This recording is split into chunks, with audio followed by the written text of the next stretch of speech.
I welcome you all in the next video tutorial of Pharmacognosy and Phytochemistry 1. So dear students, in this video we are going to start yet another important topic of unit number 5, that are enzymes. So we have different enzymes in our syllabus. As you can see, proteolytic enzymes, for example papain, bromelain, serratiopeptidase, urokinase, streptokinase and pepsin. So we will start this topic with the introduction part, then we will see these enzymes one by one. So first of all, let's start the basic part, introduction of enzymes. So first of all, we will start with the definition part. So what are enzymes? So as I think you have heard this term enzymes, which are the biological catalysts. So enzymes are the organic catalysts produced by the living organisms. These are the biological catalysts and increase the rate of reaction. Yes, ये आप लोगों ने सुना होगा. Enzymes are involved in the increasing the rate of reactions. They are involved in different type of reactions. So they make up many complex chemical reactions that make up the life procedure. Although enzymes are produced by the living organisms, they are lifeless. हम आगे देखेंगे कि living organism जिस तरह से animal से हम enzyme obtain करते हैं, we obtain enzyme from the plant sources, और नाउ एडेज सबसे अच्छा चीप इकोनॉमिकल मेथड हमारे पास जो एंजाइम्स को प्रोड्यूस करने का है, that is with the help of the micro organisms. तो with the help of fermentation, जिसमें हम माइक्रो ऑर्गेनिजम्स को यूज करते हैं for the production of the large scale enzymes. Okay, अगर सोर्सेज की बात करें, yes, we obtain from animal, bacterial as well as the plant sources. Plant sources में हमारे सिलेबस में कुछ एंजाइम्स हैं. जैसे हम एक एंजाइम्स पढ़ेंगे, कच्चा पपीता. कच्चे पपीता से एक एंजाइम ऑब्टेन करते हैं हम, that is known as the papain, PAPAIN. उसी तरह से एक फ्रूट है पाइनएप्पल, अनानास जिसे हम बोलते हैं हिंदी में अनानास. अनानास से भी हम एक एंजाइम ऑब्टेन करते हैं जिसका नाम है ब्रोमेलिन. वो भी हम आगे देखेंगे. Then we have enzyme from the animal sources like catalase, lipase, protease. तो हमारे सिलेबस में भी पेप्सिन एंजाइम्स हैं जो हम एनिमल से ऑब्टेन करते हैं. Yes, we in our syllabus we have bacterial enzymes also, just like serratiopeptidase जो हम इंसेक्ट से ऑब्टेन करते हैं. उसी तरह से एक और एंजाइम हम सिलेबस में पढ़ेंगे, this is known as streptokinase. तो streptokinase is again obtain from bacteria, streptococci species. तो अब स्टार्ट करते हैं. तो एक जनरल सी चीज आपको याद रखनी, वाई एंजाइम्स और you can say microbial enzymes. Plant और एनिमल के अलावा हम माइक्रोब से क्यों प्रेफर कर रहे हैं? Because they are generally easier और cheaper to produce. Their enzyme contents are more predictable and controllable. ये चीज हम कंट्रोल कर सकते हैं लेबोरेटरी में. दैट्स वाई हम माइक्रोब्स की तरफ आजकल जा रहे हैं. अब प्लांट्स पे नेचुरल सी बात है, प्लांट से एंजाइम ऑब्टेन करने के लिए सबसे पहले हमें प्लांट में वो फ्रूट पार्ट लेना पड़ेगा, या एनिमल्स से ऑब्टेन करने के लिए आप सपोज करिए किसी एनिमल के पैनक्रियास से आपने एंजाइम ऑब्टेन करना है, तो you have to sacrifice that particular animal. Pancreas निकालने पड़ेंगे या फिर उस एनिमल के प्रोसीजर के थ्रू, जिससे उस एनिमल को भी नुकसान है basically.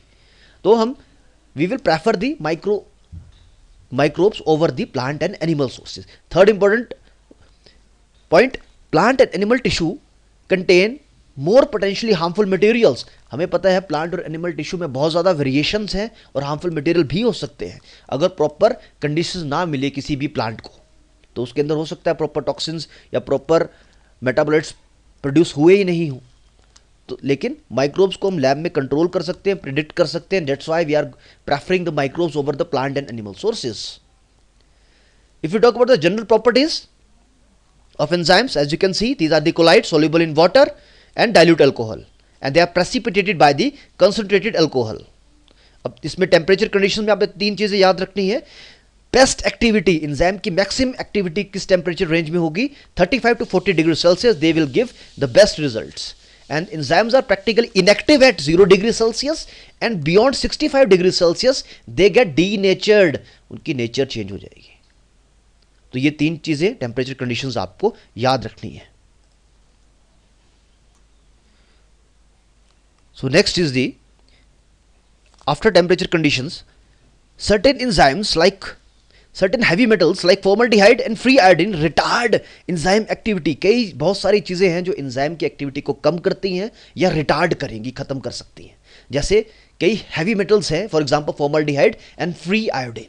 Next point, enzyme activity is markedly affected by pH of the medium in which they act or by the presence of other substrates in the medium.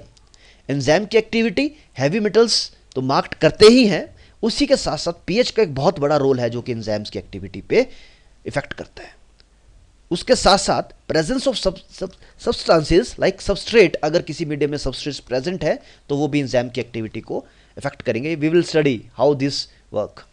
So these are highly selective in their action. तो enzymes की बहुत important खासियत है, they are highly selective in their action. Next, minimum quantities of enzymes are required to complete a chemical reaction. This is very very important.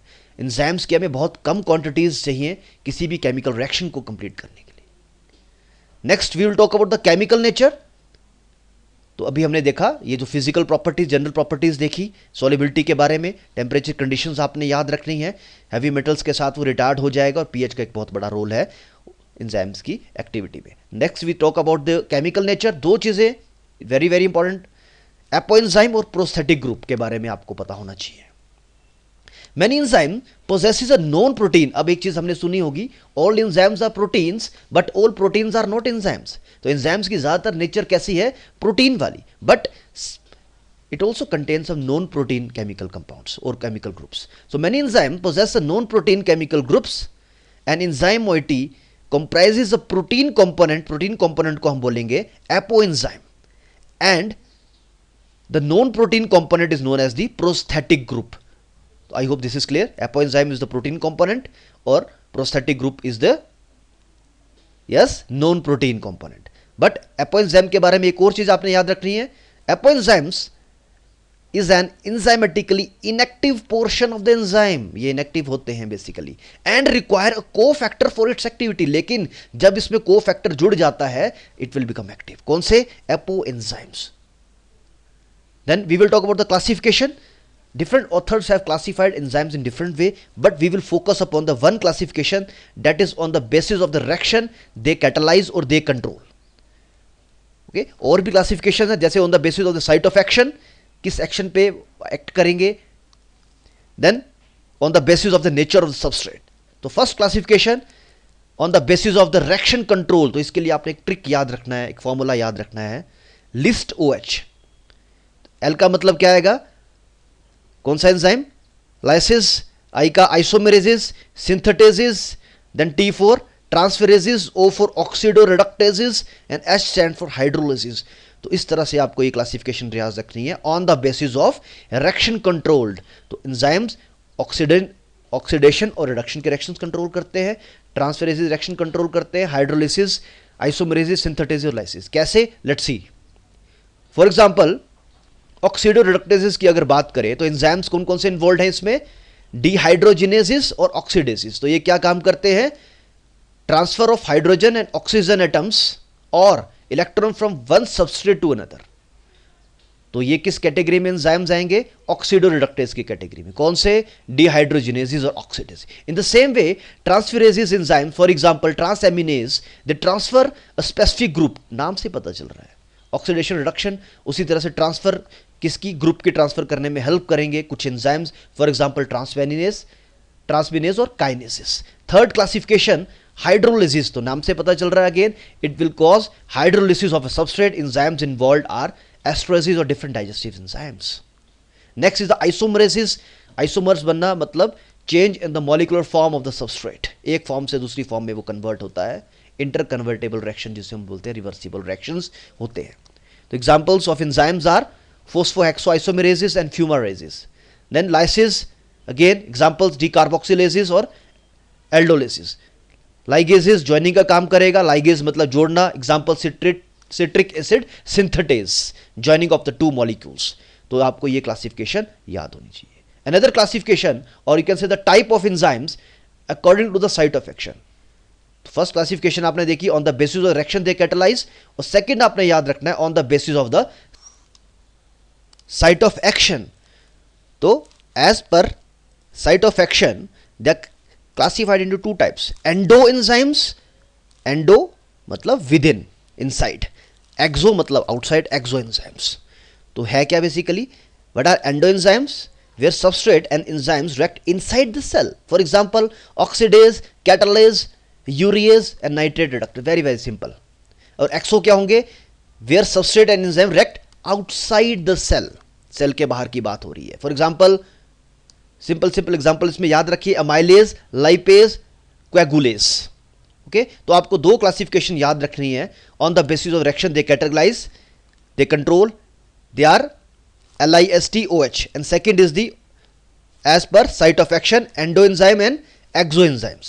Next, yes, जो हमारे syllabus में enzymes हैं वो देखेंगे। As you can see this is pig, तो हम pepsin enzyme obtain करते हैं किससे? एनिमल सोर्स से, इस पिग की स्टमक की ग्लैंडुलर लेयर से।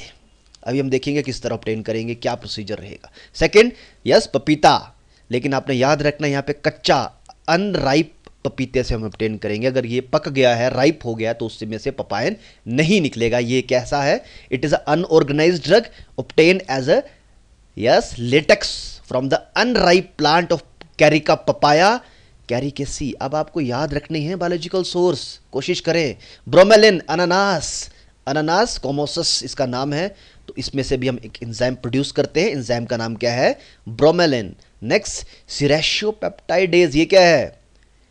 यस, रेशम का कीड़ा। तो सिल्क वॉर्म के गट से भी हम एक एंजाइम प्रोड्यूस करते हैं, very very important, सिरेशियोपेप्टाइडेज।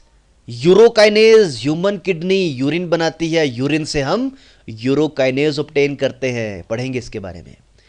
Streptokinase, plant से हमने देख लिया, एनिमल से हमने देख लिया। देन माइक्रो ऑर्गेनिज्म से भी तो हम एंजाइम प्रोड्यूस करते हैं। सबसे कॉमन एग्जांपल जो आपके सिलेबस में है, yes, example streptokinase. Okay, so let's start with pepsin enzyme first. तो पेप्सिन क्या है? It is a proteolytic enzyme, proteolytic, यहां पे ई करना है आपने, proteolytic enzyme obtain from the glandular layer of the fresh stomach of the होग। होग क्या है? पिग। इसका नाम क्या है? इस पिग का, इस होग का नाम क्या है? सुस्क्रोफा, वैरायटी डोमेस्टिकस, फैमिली सुडे। इस पिग की फैमिली क्या है? सुडे। इसकी जीनस क्या है? सुस। स्पीशीज है स्क्रोफा, वैरायटी है डोमेस्टिकस। ये इसके ग्लैंडुलर लेयर आ गई स्टमक की। तो इसमें से हम एक एंजाइम प्रोड्यूस करते हैं, that is known as pepsin.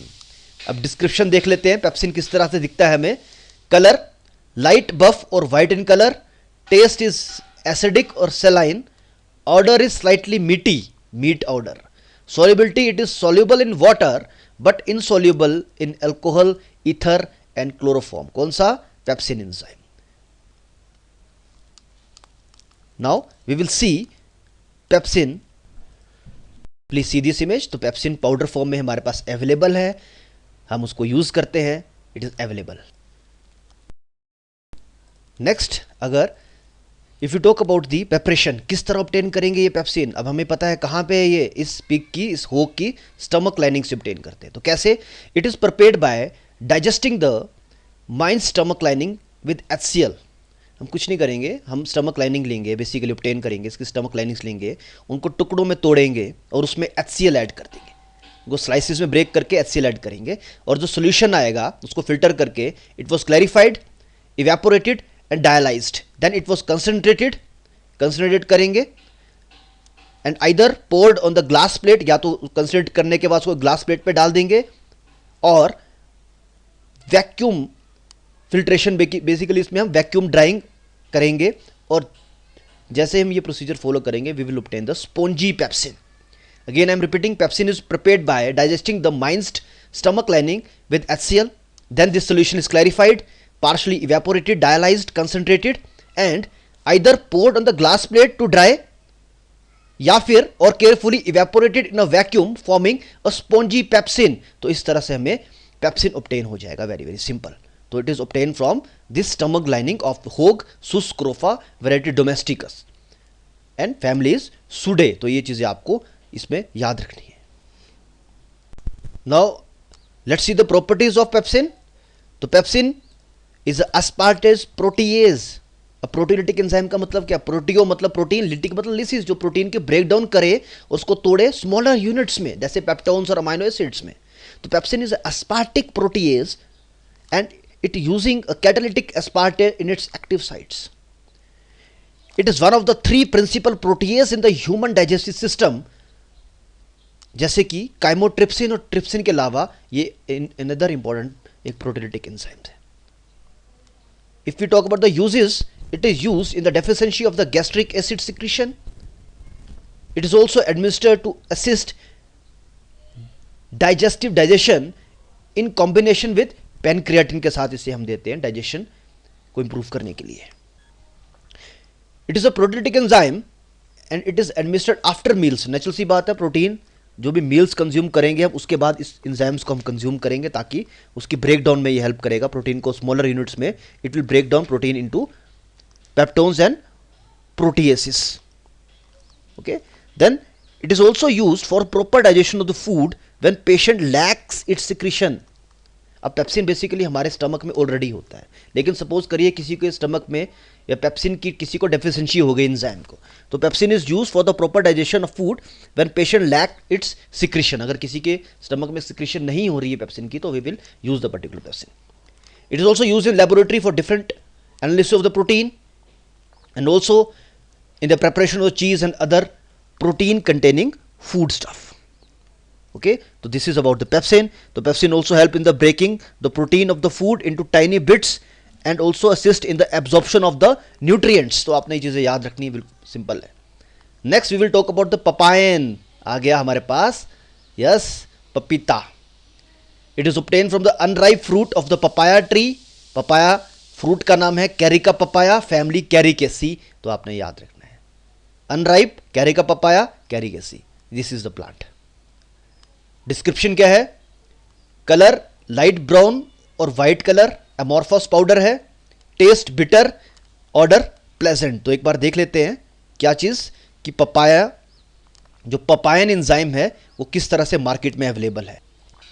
Yes, please see this photograph. Yes, it is commercially available in the market. So let's talk about its composition. क्या क्या है पपायन के अंदर? तो पपायन कंटेन्स डिफरेंट प्रोटीलिटिक एंजाइम. यस, क्योंकि हम हमारे सिलेबस में प्रोटीलिटिक एंजाइम्स हैं, हम वही पढ़ रहे हैं. It is a mixture of papain and chymopapain as well as other proteolytic enzymes which act on the polypeptides and amide.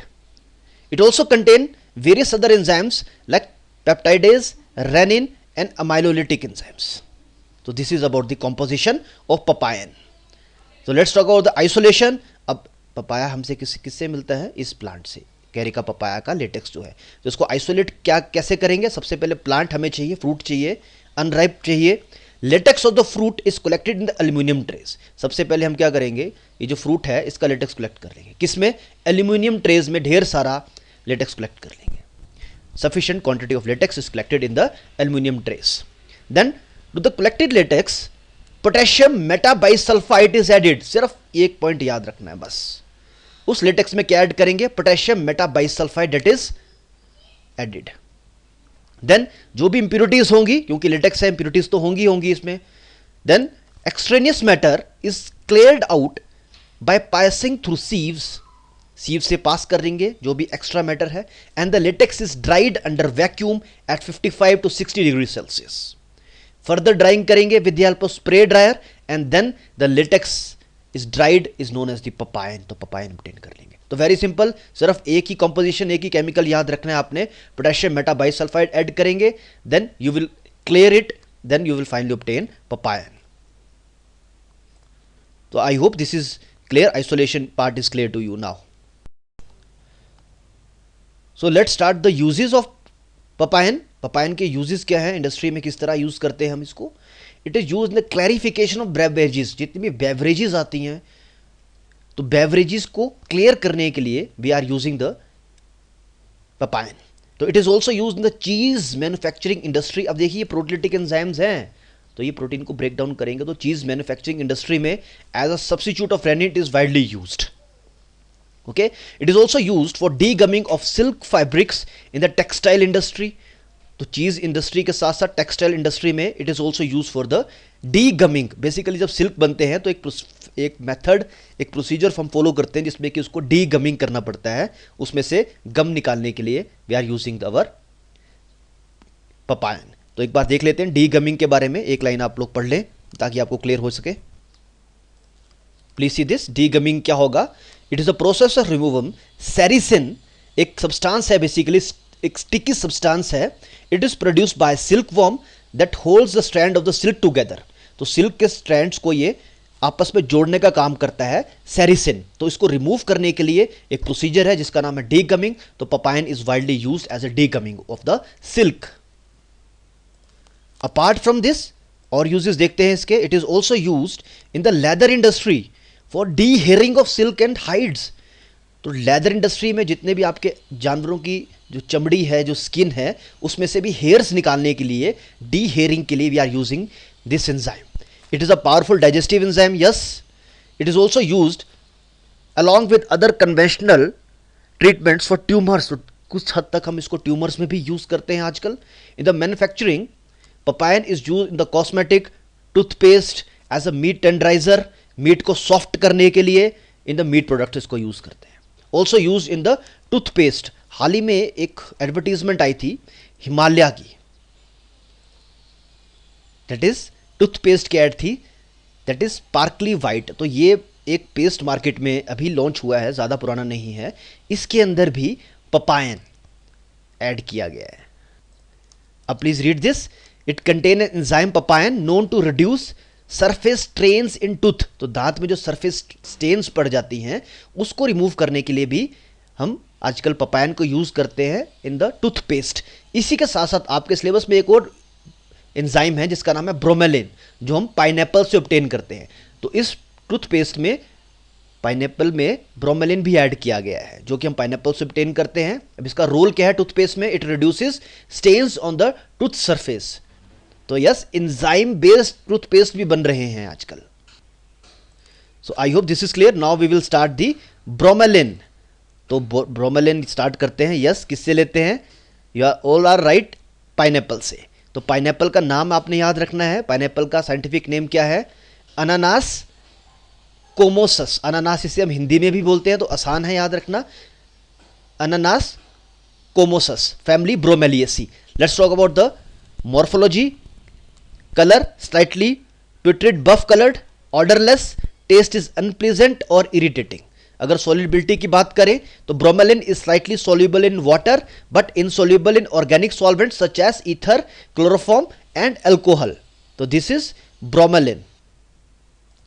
Please see this photograph. तो ब्रोमेलिन हम पाइनएप्पल से ऑब्टेन करते हैं, Ananas comosus.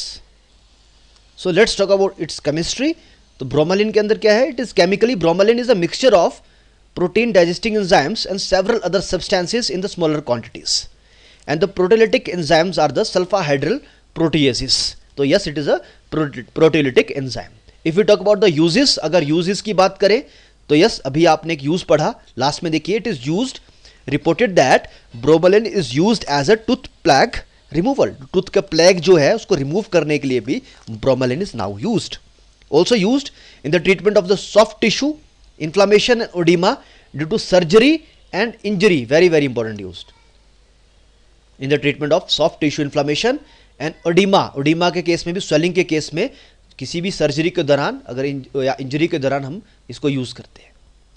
It is also used to treat arthritis and some form of allergies, and most important use, used as an anti-thrombotic and anti-inflammatory in the cardiovascular disorders. तो ये आपने use याद रखना है, anti-thrombotic and anti-inflammatory in the treatment of the cardiovascular disorders. एक बार recall करिए क्या क्या एंजाइम्स हमारे सिलेबस में हैं. पेप्सिन हमने कर लिया, पपायन, ब्रोमेलिन, सिराशोपेप्टाइडेज, ये हम सिल्क वॉर्म के गट से निकालेंगे. अभी देखेंगे यूरोकाइनेज, स्ट्रेप्टोकाइनेज, ये हमारे सिलेबस में है. तो now we will start with the streptokinase के बारे में अब हम पढ़ते हैं. स्ट्रेप्टोकाइनेज जो कि एक माइक्रो ऑर्गेनिज्म से ऑब्टेन करते हैं. तो let's start the streptokinase now. So streptokinase, it is obtain from the culture filtrates of the beta haemolytic streptococci. तो ये जो माइक्रो ऑर्गेनिज्म है, बैक्टीरिया, उससे ऑब्टेन करते हैं. जीनस है स्ट्रेप्टोकोकाई. तो ये आपने याद रखना है. तो this enzymes has the property of activating human plasminogen to plasmin. तो ये एक, जैसे अगर आपको याद हो ब्लड कोगुलेशन, तो उसमें कई स्टेप्स आते हैं, प्लाज्मिनोजन, थ्रोम्बिन से प्रोथ्रोम्बिन से थ्रोम्बिन या प्लाज्मिनोजन से प्लाज्मिन. तो उस तरह में ये यूज़ होगा थ्रोम्बोटिक डिसऑर्डर्स में। तो एक बार थ्रोम्बोसिस का कंसेप्ट एक बार आप देख ही लो ताकि आपको याद हो जाए, फिर हम आगे चलते हैं। Please see this is the mechanism of conversion of prothrombin to thrombin. Basically clot बनता है, तो क्लोट बनने के अलग अलग प्रोसीजर, अलग स्टेप्स इन्वॉल्व होते हैं। उसमें एक स्टेप है प्रोथ्रोम्बिन से थ्रोम्बिन बनता है, और ये जो थ्रोम्बिन है ये इन्वॉल्व होता है in the conversion of fibrinogen to fibrin. Okay, then fibrin with the help of this factor 13A fibrin clot बन जाता है। So thrombosis is the process of blood clot forming a blood vessel. तो आपको रखना है thrombosis है इसका, it is a process of the blood clot. Now if you talk about the description, streptokinase की डिस्क्रिप्शन कैसी है? The colour of streptokinase enzyme is sterilise white powder or friable solid. Odor is unpleasant, taste is slightly acidic, and it is soluble in water with maximum activity as pH 7. तो ये आपको याद रखना है, simple सी चीज़ें हैं। Colour क्या है? White powder, odour unpleasant, slightly acidic, solubility maximum in water with pH activity at 7. Next, please see this photograph. So streptokinase is also available in the form of injection. So let's start its uses now. So streptokinase is used in the treatment of the thromboembolic disorders for the lysis of the pulmonary emboli. तो major इसका use क्या है? It is used to dissolve blood clots that have formed in the blood vessel. इसलिए बहुत ज़्यादा हम use करते हैं streptokinase enzymes को in the form of parenterals also. It is used to dissolve blood clot and also used in the deep vein thrombus and acute coronary artery thrombosis. And we have already covered thrombosis है क्या? It is the process of blood clot. तो blood clotting को रोकने में help करता है हमारा enzyme streptokinase. So now let's start. Next enzyme urokinase. Euro से आपने रखना है यूरिन. तो it is enzyme produced by kidney and obtained from human urine या फिर kidney tissue culture. तो with the help of kidney tissue culture or in the human urine we obtain urokinase enzyme. So let's see description. Color is, it is a lyophilized white powder. Lyophilized, I hope you know about lyophilization. It is a freeze drying. Odor is unpleasant, it is tasteless, and slightly it is very much soluble in water. Let's talk about the chemical constituents. Urokinase is an enzyme that catalyzes the conversion of plasminogen to plasmin. So let's see this step, how it catalyzes the conversion of plasminogen to plasmin. Yes, please see this image. We have completed streptokinase and started urokinase. So these are the also known as the plasminogen activators. होता क्या है? Basically plasminogen is converted into plasmin with the help of this plasminogen activators like streptokinase and urokinase. Then plasmin will aid in the degradation of the fibrin clot. अगर fibrin clot नहीं बनेंगे मतलब clotting रुक जाएगी. Okay, तो इसे भी हम यूज करते हैं just like streptokinase. Last use देखिए इसका, डिसॉल्विंग ब्लड क्लॉट्स. तो it is a thrombolytic agent that work by dissolving blood clot. Okay, and it is also used to treat blood clots in the lungs. तो ये चीजें आपको याद रखनी है इसके. Please see this image. This is the urokinase injection. Please see the images related to the gut of silkworm. अभी हम एक enzymes करने वाले हैं that we obtain from the gut of silkworm. So let's start the enzyme. Serratiopeptidase. So let's start. It is obtained. It is again a proteolytic enzyme derived from the bacteria belonging to the genus Serratia. अब ये bacteria present कहाँ पे होता है? जिस bacteria के genus है Serratia. It is present in the gut of the silkworm. Silkworm के गट में ये बैक्टीरिया प्रेजेंट होता है. बट आजकल हम serratiopeptidase, now we are obtaining serratiopeptidase in the large scale fermenter using biotechnology. Okay, so serratiopeptidase, it is again a proteolytic enzyme produced by known pathogenic Enterobacterium serratia species, and this microorganism was originally isolated in the late 1960s from the silkworm that is known as the Bombyx mori. तो silkworm का नाम क्या है? Bombyx mori. तो ये आपको ये silkworm, एक बार फिर से फोटोग्राफ देखिए. Please see this is Bombyx mori. So let's do the description. The description of serratiopeptidase. The color is grayish white to light brown. Odor is characteristic and taste is bitter. So it has wide range of uses. Serratiopeptidase has a number of therapeutic applications such as wound healing. Even in the tablets, कई tablets आती हैं, कई composition formulations आती हैं, उसमें भी हम serratiopeptidase use करते हैं. In the cure inflammation and enhancement of antibiotic. Let's see the tablets जिसके अंदर हम serratiopeptidase यूज़ करते हैं.